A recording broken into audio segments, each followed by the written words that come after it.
Sabe, tem uma pesquisa famosa e um pouco brutal que descobriu que o especialista médio em previsões políticas e econômicas era tão preciso quanto um chimpanzé atirando dardos num alvo. É sério. Essa imagem é forte. E quando eu ouvi isso, eu pensei, então é isso. Prever o futuro é impossível. É um jogo de tolos. Ou a gente só está fazendo isso do jeito errado. Essa é a pergunta de $1 milhão, não é? E é exatamente o que a gente vai explorar hoje. A gente está se baseando aqui no livro Super Previsões, do Philip Tetlock e do Dan Gardner, que, basicamente se dedica a responder essa questão. E tem uma boa notícia. Tem. A boa notícia é que não é impossível. Mas a má notícia é que o jeito que a maioria de nós, e até os especialistas da TV, pensa sobre o futuro é fundamentalmente falho. Certo. Então, nossa missão aqui é entender essas falhas. Vamos mergulhar no porquê de ser tão difícil fazer previsões, tanto pelo caos do mundo, quanto pelas armadilhas da nossa própria mente, né? Exato. Mas a gente não vai parar no problema. O objetivo é descobrir o que o material nos diz sobre as técnicas e, talvez mais importante, os modos de pensar que separam os amadores dos chamados superprevisores. E o que é mais fascinante, pelo que entendi, é que esses superprevisores não são, tipo, gênios com acesso a informações secretas. De jeito nenhum. O livro mostra que são pessoas comuns. Um farmacêutico, um cineasta, um funcionário público aposentado. O que os diferencia não é o que eles sabem, mas como eles pensam. Uma habilidade. Uma habilidade que, segundo os autores, pode ser cultivada. É menos sobre ter uma bola de cristal e mais sobre ter um conjunto de ferramentas mentais bem afiado. Gosto disso. Tira a pressão de ter que nascer com o dom. Então vamos começar pelo começo. Por que é tão difícil?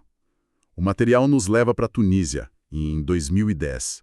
Para a história de um vendedor ambulante chamado Mohamed Bouazizi. Sim, é um ponto de partida muito poderoso. Bouazizi era um jovem tentando sobreviver, vendendo frutas e legumes num carrinho.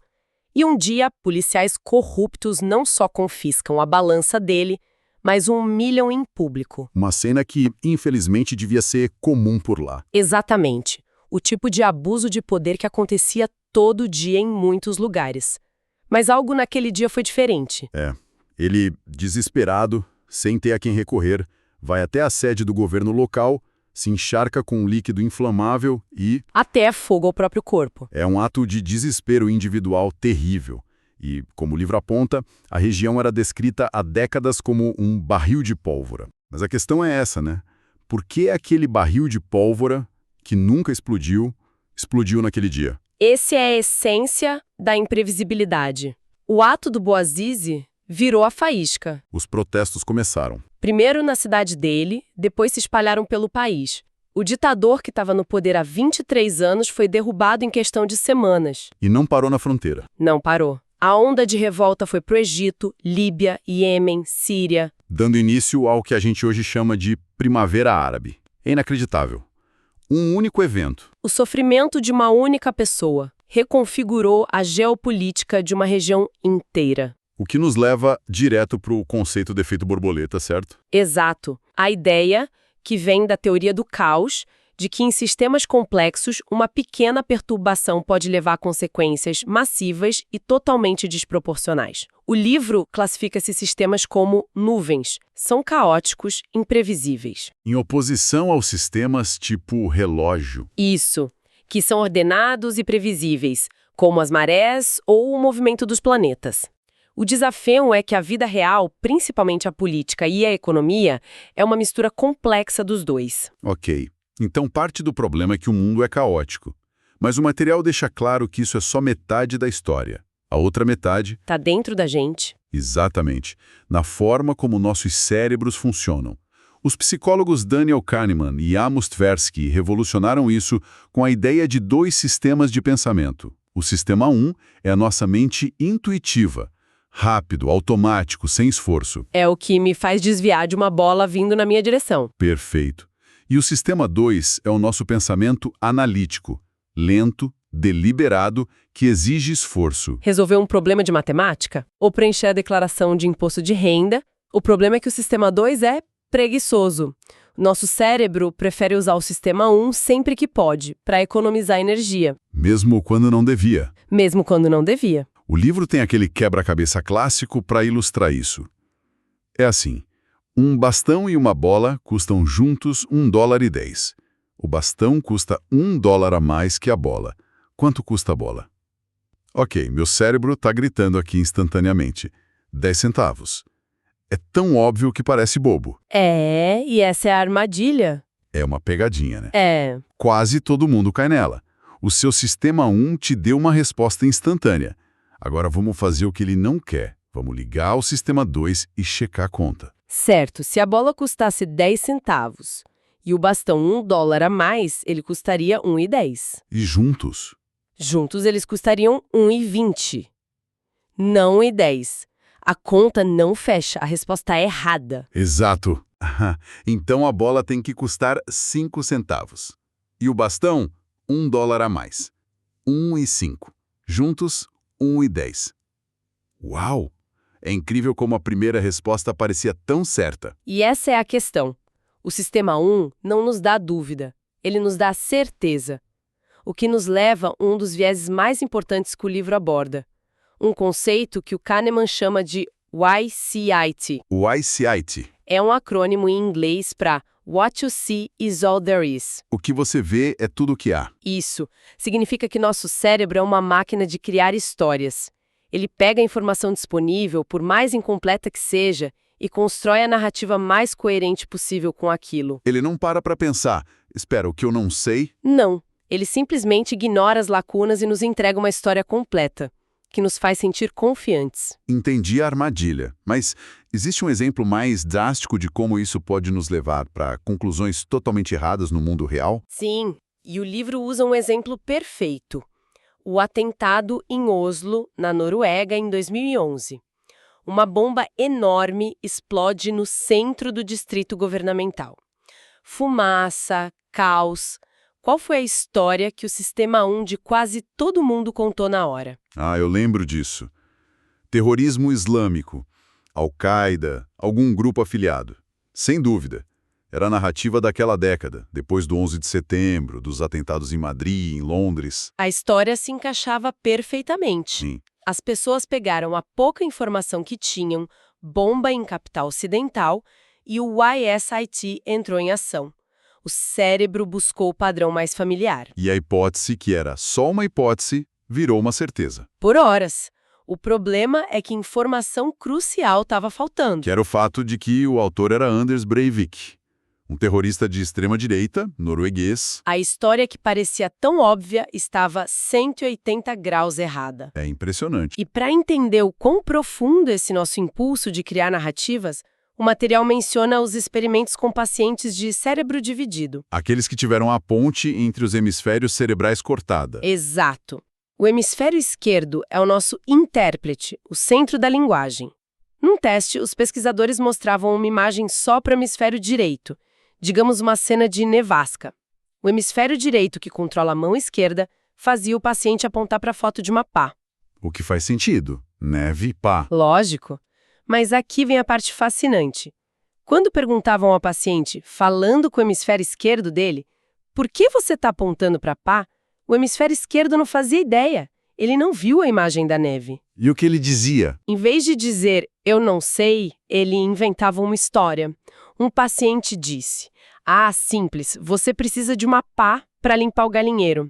Ele criou uma conexão lógica, uma narrativa, a partir do nada. Uau! Isso é um pouco perturbador. Nosso cérebro prefere uma história errada a nenhuma história. Precisamente. Então, se o mundo é caótico e nossa mente é essa máquina de contar histórias, como é que alguém consegue prever qualquer coisa com precisão? É aí que a pesquisa do Tetlock se torna realmente construtiva. Ele encontrou uma distinção fundamental no estilo de pensamento das pessoas. Ele usou uma metáfora do filósofo Isaiah Berlin, dividindo os pensadores em porcos-espinhos e raposas. Porcos, espinhos e raposas. Ok, explica isso. O porco-espinho sabe uma grande coisa. Ele tem uma grande ideia, uma teoria que explica tudo.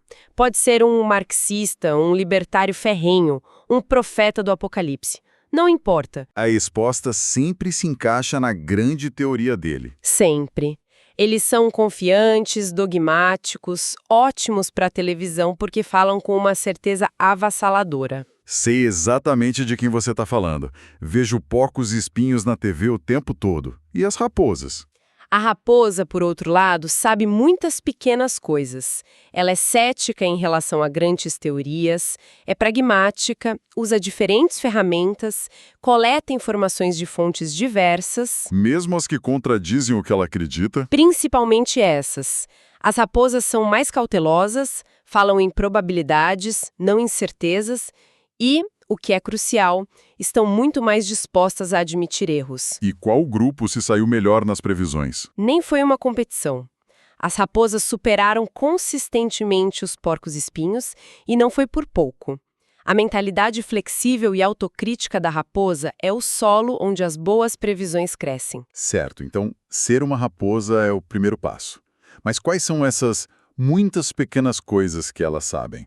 Quais são as ferramentas?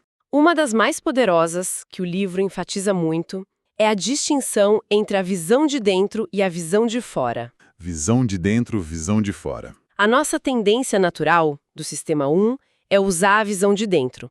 A gente foca nos detalhes únicos de uma situação e constrói uma história a partir deles. O livro tem um exemplo ótimo para isso. Me perguntam, qual a probabilidade da família Renzetti ter um bicho de estimação? E as únicas informações que eu tenho são que eles são um casal com um filho de 5 anos. A avó mora com eles. E o pai é contador. Exato. Meu cérebro já começa a criar cenários. Ah, nome italiano, família, um cachorro seria ótimo para o filho.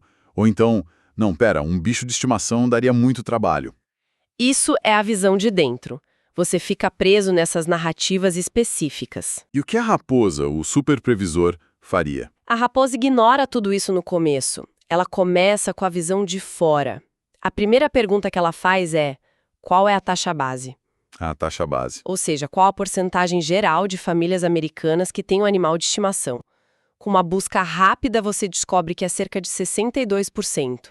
Esse número... Se torna a sua âncora inicial. Exatamente. É a sua melhor estimativa antes de saber qualquer coisa sobre os Renzetti. Só depois de estabelecer essa âncora é que você usa os detalhes para ajustar a probabilidade um pouco para cima ou para baixo. Faz todo sentido. É tão simples e, ao mesmo tempo, tão contraintuitivo. É uma mudança de perspectiva disciplinada. E se aplica a tudo. Você está planejando um projeto no trabalho. A visão de dentro foca em quão brilhante é a sua equipe. E a visão de fora pergunta: de todos os projetos parecidos com este, quanto tempo eles realmente levaram?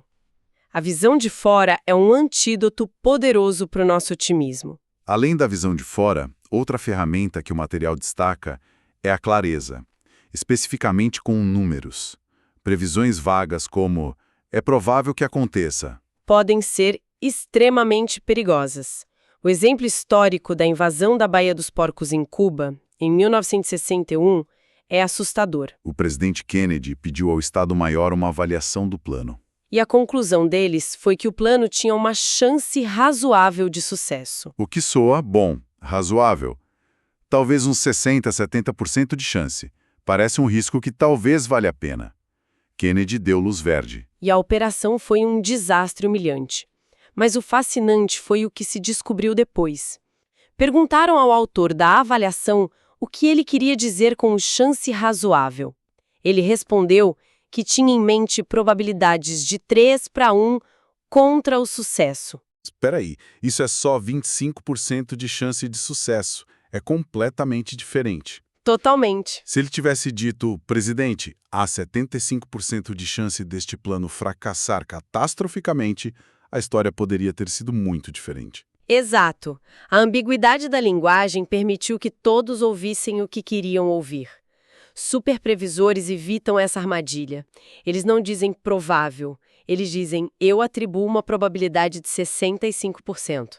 O que nos leva ao próximo ponto. Ter as ferramentas é uma coisa, mas o material argumenta que a mentalidade é ainda mais importante. Não é um dom, é prática. Precisamente. O segredo deles é o que a psicóloga Carol Dweck chama de mentalidade de crescimento. Eles acreditam que a habilidade de prever pode ser melhorada com prática deliberada. É um ciclo. Um ciclo constante. Tentar, fracassar, analisar o porquê do fracasso, ajustar a abordagem e tentar de novo. E para esse ciclo funcionar, você precisa de feedback. O livro usa uma analogia ótima.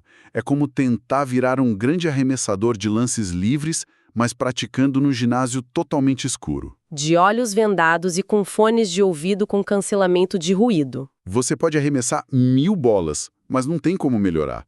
Você não sabe se a bola entrou ou não. Sem feedback, não há aprendizado. E as previsões vagas dos porcos-espinhos, tipo, haverá instabilidade no Oriente Médio, são como arremessar no escuro, nunca dá para provar que estão erradas. Então, você nunca aprende. Mas quando um superprevisor diz há 70% de chance de o preço do petróleo passar de $100 até 31 de dezembro, ele está acendendo as luzes do ginásio. A previsão é precisa, tem um prazo.